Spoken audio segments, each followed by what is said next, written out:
Hi, my name's Louis.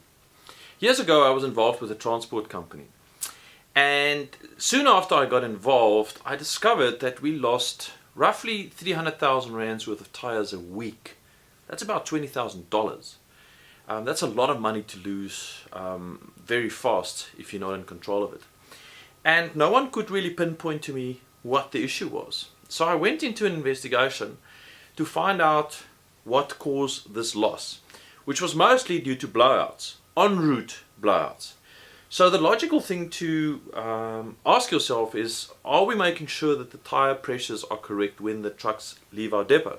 Which it was. We had a very diligent process. When trucks arrived at the depot, they were being checked for tire inflation, and when they left the depot again, they were checked for tire deflation. But what no one picked up was that there was a tiny deflation between when they arrived and when they departed. So there were clearly some sort of a slow puncture, but it was so minute that no one really picked it up.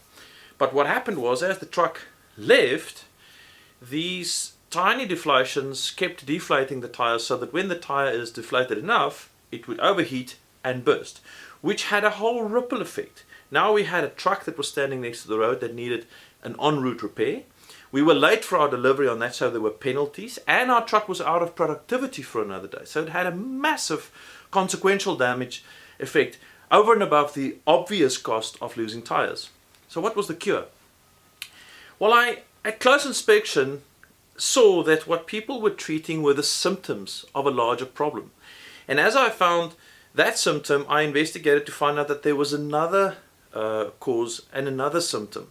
Till eventually we pinned it down to the absence of dust caps on our valves, because as the trucks came in and as they departed and we were checking the tire pressure, we were blowing in tiny particles of dust into the valves, so small that it didn't show any deflation between arrival and departure, but enough to see sufficient deflation en route for us to lose tires.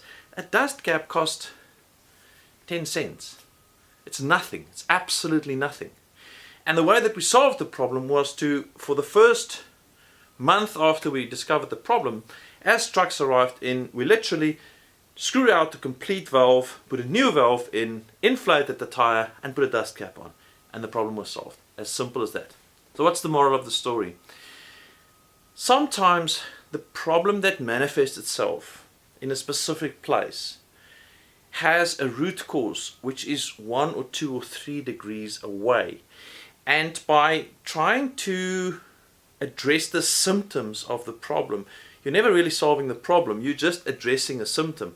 And you might even enhance or create a new problem. So in problem solving, it's quite important to make sure that you keep analyzing until you get to the root cause. And make sure that from first principles you know this is the real problem and this is how I can solve it. Now, if you don't know how to solve it, that's fine. You can get someone who can tell you how to solve it. But what is quite critical is to make sure that you understand the problem.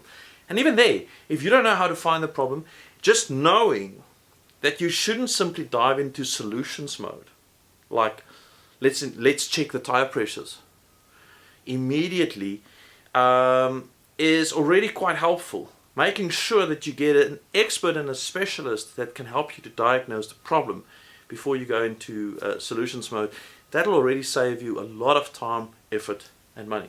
I hope that was helpful. Until next time, cheers.